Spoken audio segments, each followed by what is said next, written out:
आज जो हमारे गेस्ट है यहाँ पर बैक स्टेज पर, उनकी जो एनर्जी है वो नेक्स्ट लेवल है। वो इंडिया के सबसे पॉपुलर मोटिवेशनल स्पीकर्स में से एक हैं। Please give an energetic and warm welcome to the one and only Sonu Sharma.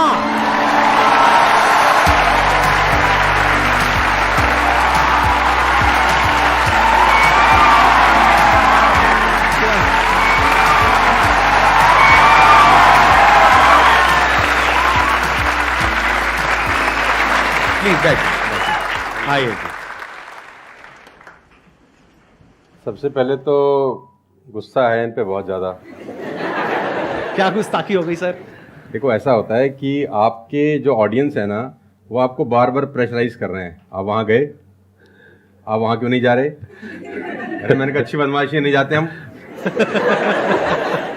तो नाक में दम कर दिया लोगों ने आपकी वजह से।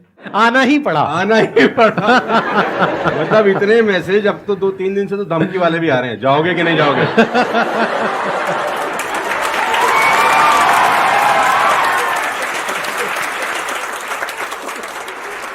इस बहाने मिलना तो हो गया ना सर? इस बहाने मिलना हो गया। और मैं जानता हूं कि 2-2.5 महीने से हम लोग प्रोसेस में थे कि आपके से मुलाकात होगा, लेकिन अच्छा लगा बच्चों की एनर्जी देखकर और आपसे मिलकर वाकई में।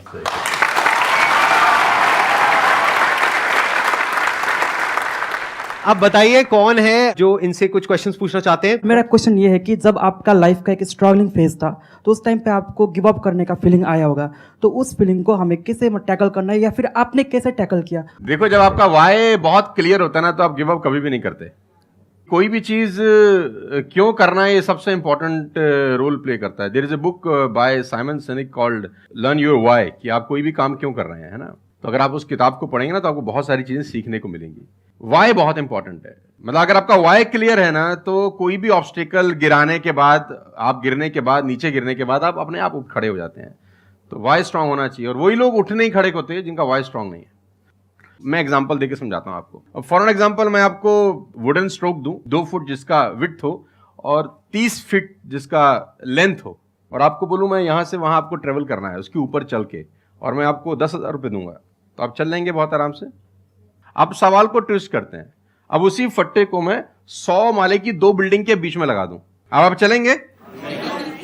लेकिन मैं अगर आपको अभी भी चलवा दूं तो आप अभी भी चलेंगे।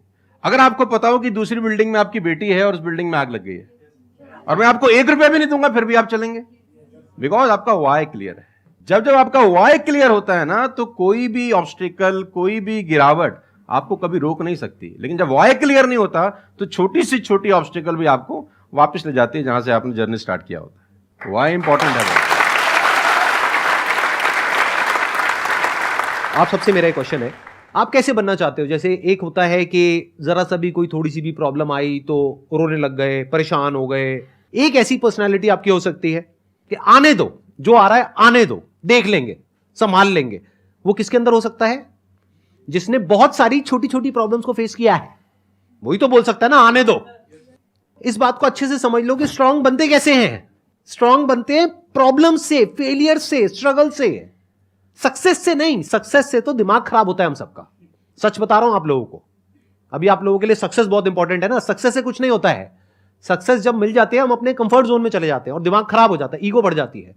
बट एक्चुअल में एक इंसान अंदर से जो स्ट्रांग बनता है ना, वो बनता है ठोकरे खा खा करके, प्रॉब्लम्स को फेस करके, स्ट्रगल्स को देख करके। तो आप जितना अभी इस एज में फेलियर्स को देख लोगे, फेलियर से डरोगे नहीं, उतना ही आने वाले 10 साल बाद स्ट्रांग हो जाओगे। With all the respect and regard to everybody, आप देखेंगे कि जो सड़क किनारे बहुत सारे लोग रह रहे होते हैं ना, तंबू वंबू लगा के कुछ सामान बेच रहे हैं टाइप्स, वहाँ देखना उनके बच्चों का इम्यून सिस्टम बहुत शानदार होता है। वो सर्दी में, जनवरी की सर्दी के अंदर वो नंगा ही खेल रहा होगा सर, और हमारा पैम्पर्ड बच्चा ब्लैंकेट के अंदर उसको जुकाम हो जाता है, जरा सा हवा लग जाए ठंडा। तो जो ठोकरे हैं ना, वो आपका इम्यून सिस्टम बहुत अच्छा बना देती हैं। सफलता, सही कह रहे हैं संदीप जी, कि दिमाग खराब करती है। तो ये जो 5-6 साल हैं, फ्रॉम 14 to 20 और 22, यहाँ तो आदमी की रगड़म पट्टी होनी चाहिए दबा के। मतलब उसके तो खून के आंसू आ जाने चाहिए कि जिंदगी में भगवान ने मुझे क्या दिया है। सही कह रहे हैं, बिल्कुल सही कह रहे हैं। बता रहा हूं अपना। जो मैच्योर लोग रहते हैं, जिनको लगता है कि यार एक कुदरत टेस्ट ले रही है यार हमारा, वो तो खुद ही बोलता है, अगर 2-4 साल कुछ ना हो ना, ऊपर देख के बोलता है कुछ कर नहीं रहे क्या। मुझसे भरोसा उठ गया है क्या? हाँ सही बात है, भेजो कुछ चैलेंज, मैं तैयार हूं कुछ बड़ा मजा करने ही नहीं के आता लिए। उसके बिना मजा ही नहीं हम आता। तो लोग वो हैं कि हम गाड़ी चलाते हैं ना, 4-5 साल स्मूथ चलने लग जाए गाड़ी रोड पे, तो हम गाड़ी रोक के खुद ही खड्डा खोदते हैं सड़क पे। साला इतनी स्मूथ क्यों चल रही है? कोई ना कोई चैलेंज चाहिए यार, मजा नहीं आ रहा यार गाड़ी चलाते हुए।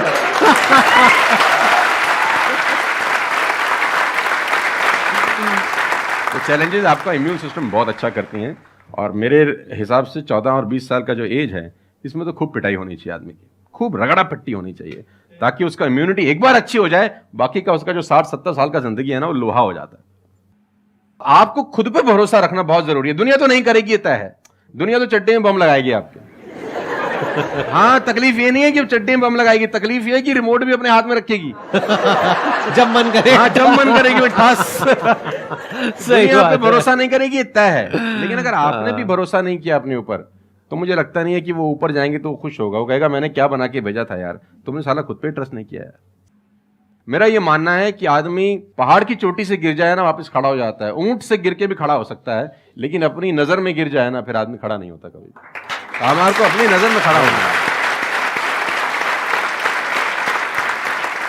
मेरा एक क्वेश्चन है आपसे, ये जो आप अपने वीडियोस में बार बार साला साला बोलते हो, तो आपका साला एक्चुअल में है या नहीं है? नहीं, बिल्कुल है, हष्ट पुष्ट है। कहते हैं ना, सारी खुदाई एक तरफ। एक्चुअली मैं उसको याद करता हूँ, लोग कुछ और वही में क्या आजकल का जो दौर है ना, जो मुझे कई बार लोग बोलते हैं आप साला मत बोला करिए, लेकिन साला बोलने से जो वजन बढ़ता है ना बात में, वो कुछ और शब्द उसको भरपाई नहीं कर पाता। वो उसकी भरपाई नहीं हो पाती। और कभी कभी जैसे लोग मुझे बोलते हैं मत यूज करो, ये वो आदमी है जो नेटफ्लिक्स देख रहा है और न जाने क्या क्या देख रहा है और क्या क्या सुन रहा है, लेकिन उसको मेरे से पंगा है थोड़ा सा। हर आदमी रहता है ना कि इस देश में हर आदमी से खुश हो सकता है क्या? If everybody likes you, you have a serious problem, है ना? अगर दुनिया में सब आपको पसंद करते हैं तो आप में कोई प्रॉब्लम है, फिर आपने कोई समझौते ही किए हैं जीवन के अंदर। हाँ। तो मैं वो जानबूझ के बोलता हूं, क्योंकि उसका जो वजन है ना यार, मैं और बोलना चाहता हूं और भी कुछ,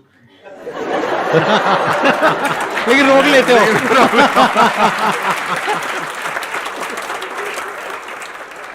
सर मैं क्वेश्चन करना चाहता हूँ कि जैसे लाइफ में सबके लिए सब कुछ क्लियर होती है, नॉलेज सबके पास है, क्लियर कट सब हैं सब रास्ते के लिए कि क्या करना है क्या नहीं करना। कुछ चीज़ें उनको रोकती है, पता है उसको भी वो क्या रोकती हैं क्या नहीं रोकती हैं, फिर भी वो चाह के वो बंदा आगे नहीं बढ़ पाता उन चीज़ों को लेके।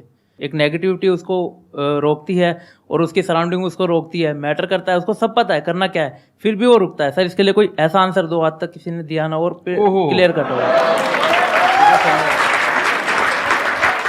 भगवान कृष्ण पांडवों के तरफ से गए 5 गांव मांगने हस्तिनापुर, शांति प्रस्ताव लेके गए कि 5 गांव आप पांडवों को दे दो, बड़े संतोषी हैं, वो लड़ाई वड़ाई नहीं करेंगे और पूरी महाभारत टल जाएगी, खत्म, कोई दिक्कत नहीं है। तो दुर्योधन ने बोला कि सुई के नोक बराबर भी जमीन नहीं दूंगा। तो भगवान कृष्ण दुर्योधन से बोलते हैं ये धर्म है? उसने बोला मैं जानता हूं धर्म है। उसने बोला करता क्यों है? बोला पता नहीं, ऐसी कोई शक्ति है जो मुझसे करवाती है। ऐसा होता ही नहीं है कि गलत करने वाले को अरे मुझे तो पता ही नहीं था चोरी करना पाप है, नहीं तो मैं करता ही नहीं यार। पता होता है। वो कहता पता नहीं ऐसी कौन सी शक्ति है जो मुझसे गलत कराने को मजबूर करती है और मैं करता जाता हूं।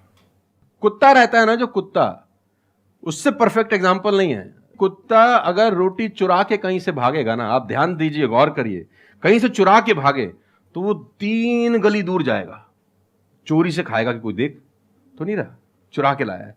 और अगर मालिक उसको अगर परोसता है, ध्यान से देखना, वो पहले पूंछ उठाएगा, 2 हाथ ऊपर के करेगा, थैंक्स बोलेगा, शुक्रिया अदा करेगा, और जहां परोसी होगी वहीं बैठ के खाएगा।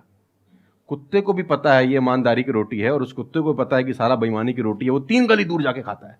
कुत्ते को भी पता होता है क्या सही है क्या गलत है, तो इंसानों को कैसे नहीं पता हो सकता है? सबको पता होता है कि क्या सही होता है और क्या गलत होता है। बहुत बढ़िया। फिर भी लोग करते हैं।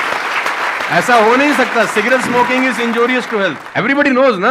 अब वो 40 साल तक साला चेन स्मोकिंग कर रहा है और उसके फेफड़े खराब हो गए, डॉक्टर ने बोला भाई तेरी वारंटी खत्म है, तू विल शील लिख ले, तू जाने की तैयारी कर ले। और ये डॉक्टर साहब को अगर इनोसेंटली बोल रहा है, डॉक्टर साहब मुझे पता होता, भगवान कसम मैं पीता ही नहीं, बोल सकता है ऐसे? नो, उसको पता था। पता होने से कुछ नहीं होता। मैं अपनी ट्रेनिंग में बोलता हूं execution is the most powerful thing. आपको सब पता है, सुबह सैर करने से सेहत अच्छी रहती है, हर किसी को पता होता है। गरीब भी कर सकता है, अमीर भी कर सकता है, चप्पल है तो भी कर सकता है, नाइकी का जूता वाला भी कर सकता है, लेकिन फिर भी नहीं करता ना। पता होने से क्या होता है? कुछ नहीं होता। Execution is important. यहां पर मैं थोड़ा सा ऐड करूंगा इनकी बात में। अब इस प्रॉब्लम को सोल्यूशन क्या है? जैसे फॉर एग्जांपल, एक बार आपको सिगरेट की लत लग गई, तब अगर आप एक क्वेश्चन पूछोगे तो आपके लिए सिगरेट को छोड़ना, अगर मानो आपको 10 साल हो गए सिगरेट पीते हुए, अब एकदम से सिगरेट को छोड़ना बहुत ही मुश्किल है। मैं बोलता हूं आसान है, लेकिन इतना आसान नहीं है, क्योंकि बायोलॉजिकली आपकी जो ब्रेन है वो मांगेगी उस चीज को। अब सिर्फ साइकोलॉजिकली आप क्रेव नहीं कर रहे सिगरेट के लिए, बायोलॉजिकली भी वो क्रेविंग उठेगी अंदर से। जैसे भूख लगती है, प्यास लगती है, वैसे ही निकोटिन मांगेगी आपकी जो ब्रेन है। तो इसका सोल्यूशन क्या है? जब भी कोई गलत काम करने की शुरुआत कर रहे हो, आपको पता है कि वो सही है गलत है, तभी आपने क्वेश्चन पूछा, आपको पता है कि मैं यहां पर गड़बड़ कर रहा हूं। अब वो गड़बड़ क्या हो सकती है? टाइम खराब कर रहा हूं। एक बार आदत पड़ गई टाइम खराब करने की, उसके बाद बहुत मुश्किल हो जाएगा उसको छोड़ना। बहुत बढ़िया। लेकिन अगर शुरुआत हो रही है टाइम खराब करने वहीं की, रोक लिया, पहली सिगरेट पे आप रुक गए, तो बच जाओगे। मैं आपको संदीप जी को ऐड करता हूं, ये बिल्कुल फैंटास्टिक बात बोली इन्होंने, बहुत जबरदस्त बात बोली। एक गुरु और एक चेला कहीं से ट्रेवल कर रहे थे, राइट? कोई जंगल टाइप जगह थी, तो गुरु ने बोला इसको उखाड़ दो। क्या उखाड़ दो? वो छोटा सा पौधा सा लगा था, इतना सा उंगली जितना बाहर आया था। तो बच्चे ने बोला कौन सी बात है, खट से उखाड़ दिया। हाँ।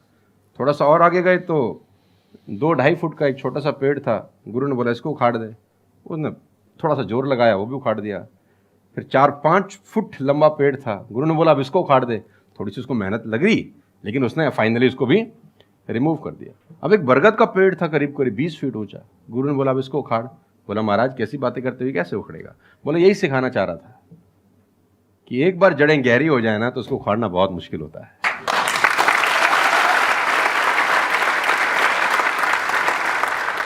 मेरा क्वेश्चन ये है कि जैसे कि हम पढ़ते हैं, मैं आजकल ये हो रहा है कि हम मैक्सिमम हमारा फोकस ये होता है कि हम पढ़ेंगे और ये चीज़ मतलब जॉब करेंगे, लेकिन ये होता है कि जब वो नहीं होता हमारे से, तो हमें मतलब हमें कुछ बड़ा सोचना चाहिए कि हाँ अब इससे भी बड़ा कुछ हो सकता है, मे बी वो ना हो, कुछ बड़ा, मतलब अपनी थिंकिंग को कैसे बढ़ाएं, वॉस करें। देखो, ये जो सोच है ना कि मुझे पढ़ना है और फिर मुझे जॉब चाहिए, ये सोच ही गलत है। अगर आप मुझसे पूछोगे तो मेरे स्टैंड पॉइंट से सोच पता है क्या होनी चाहिए? इतना तगड़ा इंस्ट्रूमेंट हमको मिला हुआ है, ये जो ह्यूमन बॉडी है, इसको एक इंस्ट्रूमेंट की तरह देखो। कितना कमाल का इंस्ट्रूमेंट है, क्या ब्रेन है हमारे पास में, क्या थिंकिंग पावर है, क्या एबिलिटीज है। इसको हम यूज कर रहे हैं किस लिए? सर्वाइव होने के लिए। सर्वाइव तो जानवर भी कर जाते हैं, उसमें क्या बड़ी बात है? तो नॉलेज को यूज करो, यानी एजुकेशन को यूज करो कुछ क्रिएट करने के लिए। माइंडसेट को चेंज करो। अभी क्या एज है? 20 साल, 22 साल। अभी सोचो कि मैं अपनी पूरी लाइफ को क्रिएट करने वाली हूं। 20 साल, 30 साल, 40 साल, 50 साल, अभी पूरी लाइफ पड़ी है। उसको कैसे क्रिएट करना चाहते हो आप? कैसी लाइफ चाहते हो आप?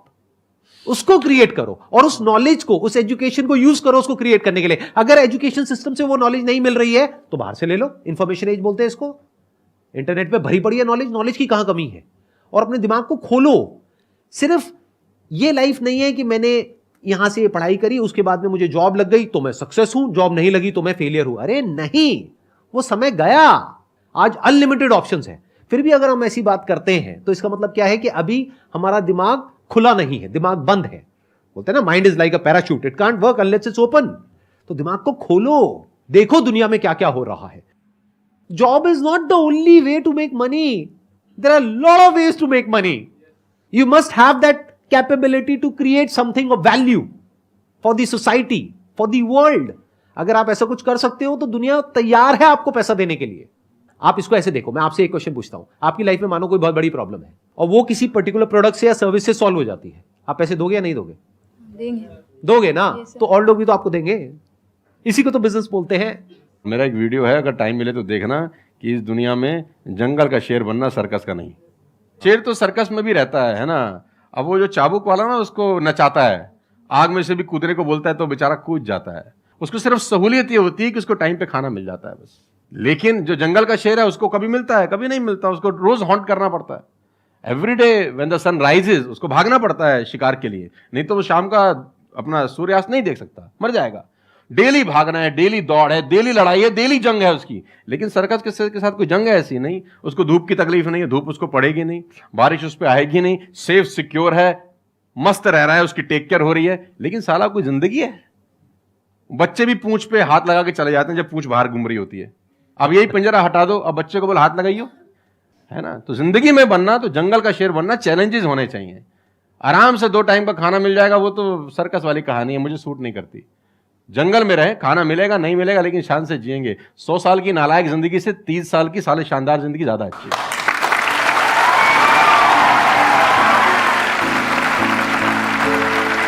Thank you so much, thank